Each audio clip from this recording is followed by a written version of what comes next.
This video is brought to you by Squarespace. My friends, I want you to close your eyes and just imagine you were really rich. David Lloyd's, Marks and Spencer's. Richer than that. Bugattis, private jets. No, I'm talking so rich that you literally never need to see another poor person ever again. It's called seasteading. We want to make startup countries on the ocean. Yeah, we've raised almost $2 million in 3 years. To create a floating libertarian countries in international waters. The billionaires' dream to create their own societies has been around for a long time, but few have ever been as ambitious as the idea of building entire floating cities. As new technologies open up new possibilities, we could have open source societies. Suppose Apple's genius designers use their incredible insight on user experience to try to create a city that's as fun to use as an iPad.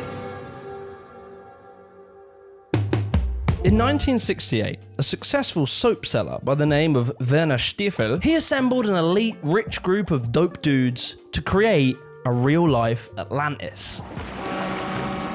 They buy a boat in 1971 to try and sail it out to sea and declare itself as a sovereign nation, but the boat got stuck in mud and a lantern broke and set fire to it, so bad start. They fix the boat, they try again, they get it out to sea, and, well, the propeller shaft breaks, it freezes out in the ocean, they limp it to the Bahamas, and then it's sunk in a hurricane. They gave up on all these weird schemes and thought, look, let's just buy an island. He buys an island, gets swamped in paperwork, and many years goes by, he gets old and tired and just gives up with the bureaucracy, sells the island, Operation Atlantis is over. So you might be wondering, after dedicating his whole entire life to this project and having many people join him and want to be part of this, what exactly was motivating him that much? Well, my friends, it would be a very simple, seductive, and sexy ideology called libertarianism. Should someone have to have a government-issued license to drive a car? Hell no. What's next? Requiring a license to make toast in your own damn toaster? The license to drive? You know, I'd like to see some competency exhibited by people before they drive. Libertarianism, to me, is like the political equivalent of a 13-year-old wearing a t-shirt with flames on it, black shades, typing in leet speak on his Nokia N-Gage. Billy, can you come down here and do the dishes? No can do, mummo. You can't coerce me to doing the dishes. What are you, the state? Just do the fucking dishes, Billy. You see, your boy Werner Stiefel was inspired by a very controversial author by the name of Ayn Rand. And that you are moving toward disaster until and unless all those welfare state conceptions have been reversed and rejected.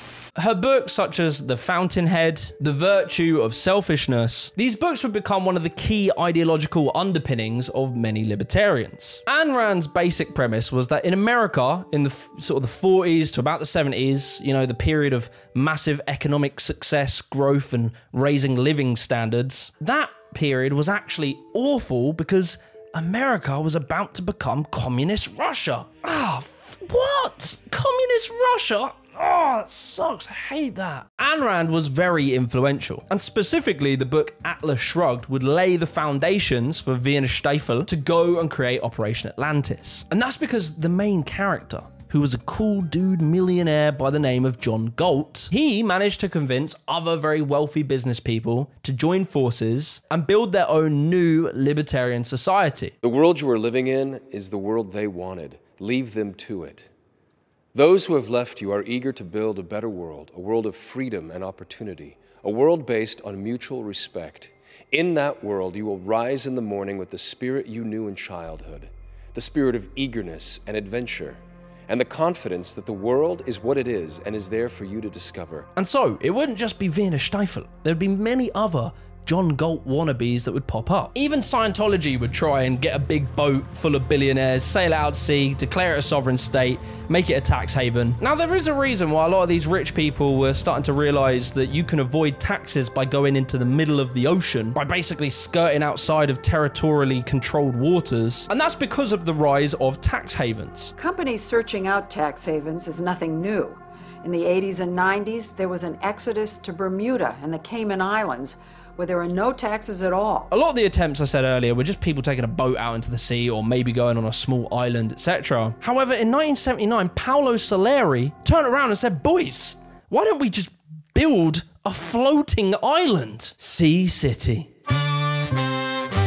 Obviously, it didn't go anywhere. This was just some crazy architect, but the concept would re-emerge in 1998 in an essay written by William Gramlich. We can read the first sentence here, and it says, why would anyone want to colonize the ocean surface? Good question. It's a good question. There are a number of reasons. Adventure, religious freedom, tax avoidance. The document is surprisingly short, but apparently has all the technology you need to make a self-sustaining floating city. Yeah, from how it's gonna float to how you're gonna poo. Poop falls into a chamber where it is kept dry and covered with rich, dry soil. However, it wouldn't be Wayne alone leading the charge to create a floating nation. It would be a man by the name of Patrick Friedman. This is someone with more radical vision of the future, Patrick Friedman. Friedman is the grandson of Nobel Prize-winning economist Milton Friedman. That Mr. Friedman, the economist, and his dad is a libertarian law professor. Let's think about governance as a service. It's provided by retailers, countries, to customers, citizens. And since it's an industry, we can look at it through the lens of economics. Now, this is not to deny the moral dimension of politics, just to set it aside for now. And it would seem that Patrick, he didn't have his rebellious phase and become a communist. He instead followed directly in his dad and his granddad's beliefs. So let's take a look. Let's take stock of our societal environment today. We have incredible potential as new technologies open up new possibilities. We could have open source societies. The way Patrick talks with this optimism towards technology and social media creating a utopia is not unique to Patrick at all. In fact, this is a very common ideology and is very much shaped by the unique beliefs of Silicon Valley. Before we go any further with this video, I want to give a massive shout out to today's sponsor, Squarespace. They are the #1 platform for building your own beautiful, gorgeous website. With their new guided design system, you can have your own completely personalized website, where you can choose from a professionally created layout, choose a few different styling options, and it'll give you a completely unique and customized design to fit exactly what it is you do. As well, the new optimized SEO tools will mean that you just appear higher in search results, which is going to help you grow your business. Also, when it comes to payments, they're super flexible. They take Apple Pay, PayPal, and many others. And in certain countries, they offer buy now, pay later using Afterpay and ClearPay. And the coolest thing to me is Squarespace's AI. You can literally type in a prompt. It could be like product descriptions, etc. And it'll give you some really good copyright. And you can obviously change the length of it if you want it longer or shorter. And you can customize it, tweak it to make it sound how you want it to sound. All of this just makes making a website so much easier. And it gives you more time to focus on the business. So be sure to head over to squarespace.com/Jimmy the Giant and to get 10% off your first purchase of a website or a domain, use the code Jimmy the Giant. Anyway, back to the video. What is this? It's a Juicero. A phone that you can wear on your wrist. Clean air, quality sound, on the move. The Silicon Valley boys, they're often referred to as those .com daddies. You know, them digital disruptors. Those damn data dudes. Due to its very unique culture, it created what Richard Barbrook and Andy Cameron would dub the Californian ideology. You know, in the same way the Californian ideology is this weird mash-up between sort of hippie anarchism and neoliberal entrepreneurship. California became the home to the hippies with these very left-wing social attitudes. They were often quite anti-establishment, quite anti-state, and they had a view of building a new utopia. But as time would pass, there would be this slow fusion between very left-wing hippies with technological advancement, startups, and entrepreneurship, who started to envision that technology could be the way to build a new utopia. Its traditions and its faiths preserved, there is new beauty and new strength in the city of tomorrow. Technology can point the way to a future of limitless promise. So it's funny because these are kind of two historically opposing schools of thought. Typically, the left, the hippies, would have seen deregulated free market capitalism as a thing that created terrible inequality and exploitation. But they believe that the creation and expansion, evolution of technologies would be the thing that would get rid of inequality and exploitation. A paradigm of thought, these two opposing ideas creating something very unique. And so Patrick Friedman was part of this world. And it would be This world that would lead him to meeting a very important individual, Peter Thiel. I mean, you really think this is going to happen? Well, I'm not sure it's going to happen. You've raised millions of dollars. Yeah, we've raised almost $2 million in 3 years. Our lead donor is Peter Thiel, who invented PayPal, was the first investor in Facebook. Around 2008, Patrice Friedman would secure an investment of $500,000 from Peter Thiel. Peter Thiel is a notorious bruh and a pretty confusing one. He co-founded PayPal with Elon Musk. He invested very early in Facebook, into SpaceX, but it'd really be his long affiliation with libertarianism that would make him the perfect person to bring the concept of floating cities to life. And so Peter Thiel, Patrice Friedman, they would join forces and create the Seasteading Institute. Things on why I think seasteading is not just possible or desirable, but why it is actually necessary, both from a political and technological perspective. And the Seasteading Institute was a non-profit aimed at creating the technology needed to make an entire city in the middle of the ocean. And like any good bad idea from Silicon Valley, it of course had all the materials needed. The speeches, conferences, TED Talks, videos, pictures, marketing. The pitch they were making was basically that half the world is uncolonized ocean and we just want to take some of that. And so they presented a timeline, which is never a good idea. In 2008, Friedman and Gramlich said that they hoped to float the first prototype in San Francisco in 2010. And, well, jump forward to 2010, and this is what they had. Out tipping the structure. And so it's diagonally, it's about 30 feet. So it doesn't tip much with the waves, really. Which I can't lie, I'm pretty sure I made that on a team raft building trip at school. For the Seasteading Institute, progression was slow. By 2010, they had very little to show other than some fucking dope animations. Look at this hotel on the sea with 15-foot waves. That looks comfortable. But of course, because of the ambitious nature of their idea, they were getting lots of press, doing TED Talks, and, well, lots of talking. By now, Peter Thiel had invested $1.7 million into this project with very little to show for his major investment. In 2011, Peter Thiel would resign from the board, saying later in an interview when talking about seasteads that they're not quite feasible from an engineering perspective. It's still very far in the future. This was a major blow for the Seasteading Institute. This was their main backer, and now he was gone. Their 5-year aim to have 150 people living on a seastead by 2014 was not looking likely. But they did have an Indiegogo campaign. We want these aquatic architects to design our seastead. We need to pay them, and that's where you come in. But seasteading, you know, it needed a new direction, it needed a new leader. And so, a brand new bruh would hit the scene. Perhaps he was the one to save seasteading. Joe Quirk. And the key idea is that on the water, a fluid environment is fundamentally different from a land-based environment.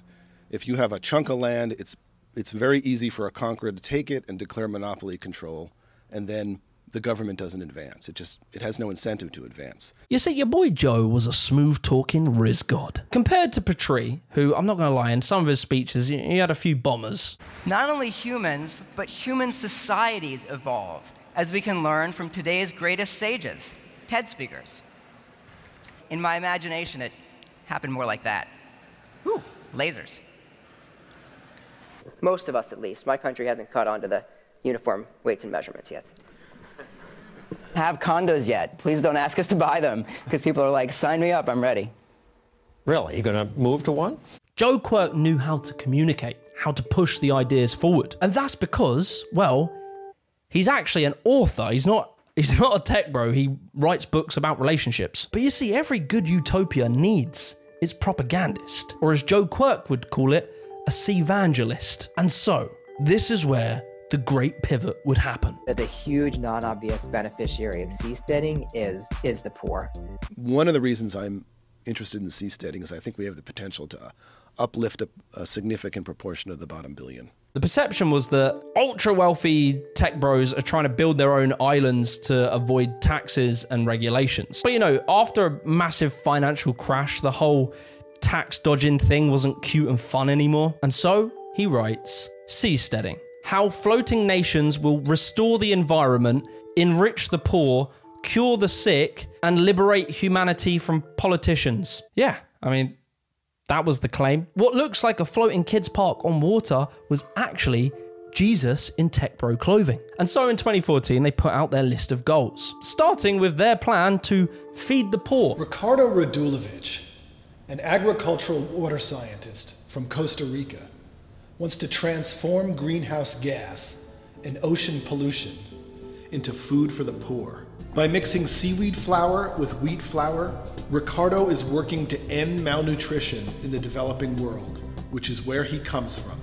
Now, it's here where you can clearly see the sort of Californian ideology at play. We can't feed the world's hungry just yet because Ricardo needs seed funding for his CO2 seaweed conversion machine. And once we've got that, then you guys can eat. But you see, now that Seasteading had rebranded and it was Gandhi now, after failing their original deadlines, they actually started to make some very solid progress, leading to the Floating Cities project. Pipe dream no more. French Polynesia agreed to host the world's first floating city, or seastead, within its protected waters. If you don't know where French Polynesia is, it's an island owned by the French. Tiny little island out in the middle of the South Pacific Ocean, and it just so happens to have no tax rate, no wealth taxes, no inheritance tax. It was a perfect location to build the first floating city. And it was all going ahead. The president was on board. He was gassed. I have some news I want to show Joe. Oh, is it good? Is it good? Great news. The Council of Ministers today approved our Memorandum of Understanding. In 2017, they would sign an official Memorandum of Understanding to create this place as a semi-autonomous sea zone, meaning that they could kind of have their own legal system and laws. Within reason, but that was kind of the aim. And the aim was to finish this by 2020. But on top of this area being a tax haven, the other part that made this a good location was that French Polynesia was suffering from the rising sea level. So having a floating city was actually quite a good idea. The project was predicted to cost $167 million. TSI was no longer just a guy with Unreal Engine making animations. This was about to be real now. Atlantis was about to be built. And then Business Insider reported that French Polynesia had backed out of the deal. Whilst the Seasteading Institute was plotting its vision, locals from Tahiti, the largest island in French Polynesia, they started to grow concerned over the prospect of tech colonialism. They said that the locals weren't being given enough voice in this project. And even one of the TV hosts out there said that these millionaires, lulled by an illusionary desire to free themselves from the existing states, seem to have much more to gain than we do. And just like that, the $167 million project disappeared. You know, we're closing in on deals with those governments willing to offer us some level of independence to see what we can create.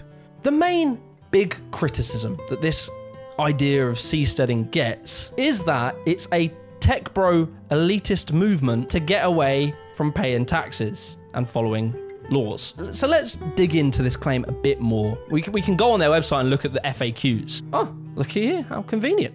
Are you just a bunch of libertarians trying to avoid taxes? They link two videos, one that says seasteading, tax havens for the rich. In order to compete with Ireland, nations all over Europe and around the globe are racing to lower their corporate tax rates. The more tax havens there are, the lower your taxes will be.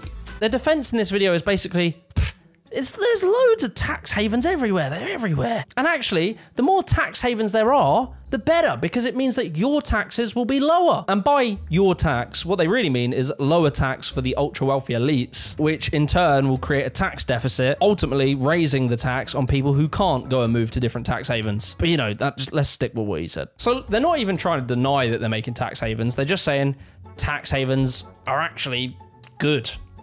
Just trust me. But then we have another video that says seasteading. For libertarians only? Seasteading is not a plan for society, but a platform for anybody to try their own plans for society. So this is interesting. They're not pushing that everyone has to be a libertarian. They're not trying to control the world. They're just trying to make the technology for other people to do what they want to do with seasteading. But despite saying this, the whole thing is so clearly wrapped in like free market libertarian attitudes. You can see it in their episode on Joe Rogan. And what's to stop some fucking psycho like Jamie over here starting the Jamie country? He's got some Mad Max style world. No, nothing, right? Well, this is the key idea. I mean, Jamie can go out there and declare himself, you know, tyrant of Jamiestead.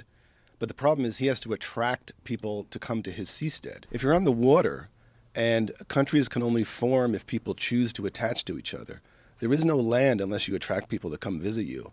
If those people aren't happy with your seastead, they can detach and move somewhere else. The belief that people can just detach their home from the state and go to another one if they don't like the government, this is a very good example of what I'm going to call the libertarian paradox. On the surface, libertarians stand for minimal government and individual choice. No one's allowed to force me to do anything. This is very powerful rhetoric because it sounds good, it sounds juicy, gets your fucking cogs turning. And it was this exact rhetoric, this line of talk that won Margaret Thatcher and Reagan's neoliberalism campaign. But it's a perspective that is both true and untrue at the same time. In order to agree with this statement, you have to view the government as an oppressor, a dictator that is specifically poised to work against the will of the good of the people. And I know a lot of people do see the government like that, but it's not so black and white. If we go back to the post-war consensus and the New Deal in America, the government was seen as the only way that your average working man had any say over the rules that controlled his life. And in their mind, they saw it as a force against the oppressive nature of ultra-wealthy capitalists. For them, the government was a defense against exploitation. However, over many years, slowly chipping away from Ayn Rand to Friedrich Hayek, the Cato Institute, etc., the libertarians, and more specifically the neoliberals, were able to change that perspective, often by conflating democratically elected left-wing governments in the West with the authoritarian communist dictatorship of the USSR. That freedom, and not communism, is the doctrine of the future. We must remain strong so that we can never be blackmailed by men like Khrushchev and Mao Zedong.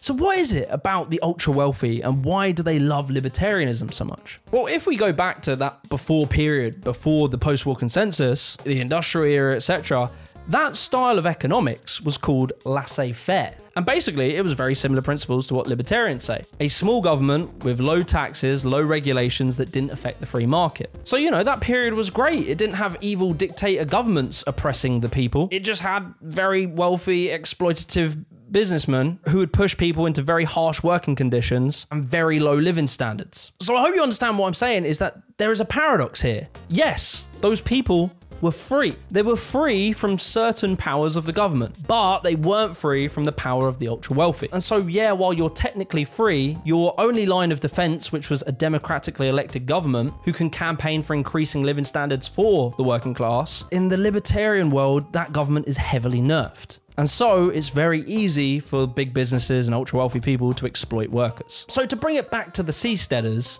when they claim that you're just free to detach your home from any seastead and join a new nation if you wanna, if you are a poor working class person in the world of seasteading, your whole life solely relies on the economy of the seastead you attach to. So you have to play by their rules. And it might not be just as easy as upping and leaving if your whole economic life is tied to the seastead.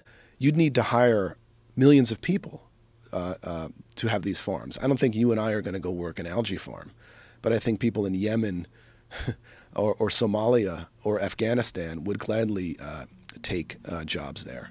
The thing about this sort of utopian libertarian attitude is it seems to me they present this idea that we just need to start all over again and we will avoid corruption. Power always eventually monopolizes. Play any board game, play Monopoly, play Risk. It will start out very even, there'll be a good level of back and forth, and then one person eventually gets ahead just a little too far and they just completely shaft everyone. When you have a government that is too small, power gets monopolized by the ultra wealthy. When you have a government that is too big, power gets monopolized by often dictators. Without a government altogether, power gets monopolized by militants, mafias, and gangs. People have tried the whole libertarian thing. Technically, Somalia is a libertarian state. The biggest fear is that the clans will plunge into a bloodbath among themselves when the UN peacekeepers and their hardware have gone and control of Mogadishu's airport and seaport come up for grabs. There was this project called Galt's Gulch or some shit. They wanted to make a libertarian society in Chile, but you know, they had differences of opinions, things fell apart, and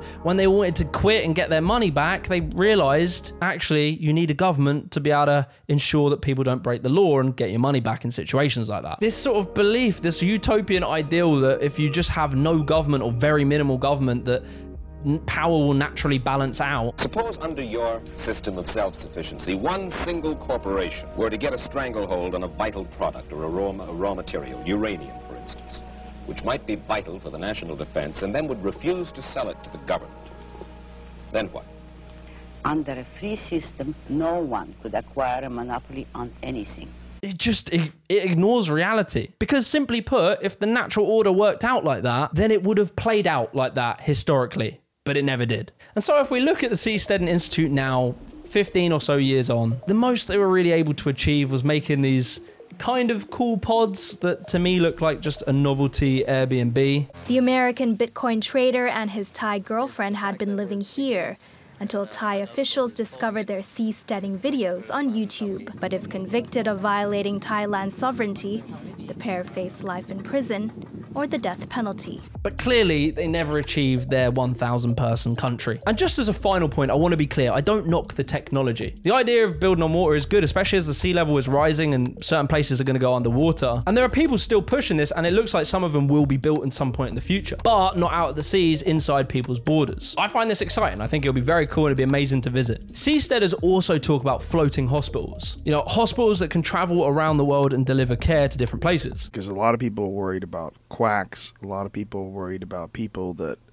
are not following all the regulations that have been set by the American Medical Association. So imagine I'm a quack, Quirk the Quack, and I go out there and I start offering some crazy procedure that causes cancer. And if I start killing people, I'm in a market. I don't have a monopoly.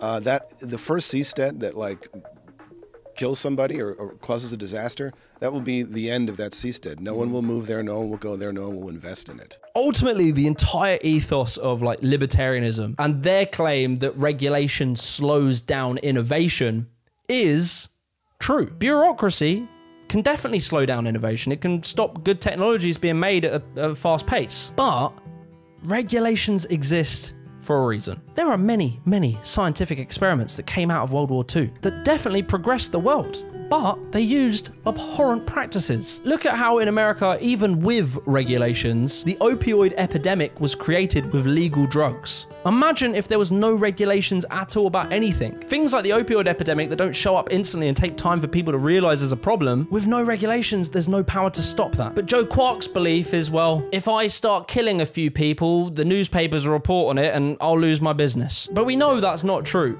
We can see that there's many industries that kill people that are still very profitable. And that's why people push for regulations on these businesses, because it's not how he makes it out to be. We don't always act in our own best self-interest. And I personally don't think that the thing that is getting in the way of us feeding the poor and curing the sick is that our boy Ricardo here, I missed you, buddy. What a cutie. It isn't that he's not able to turn seaweed into food. There's plenty of food on Earth right now. However, greed and a lack of political push to try and do anything about poverty, those are the things that slow us down improving people's living standards. And it's that we should focus on fixing before traveling out to the seas to make the same mistakes over and over again.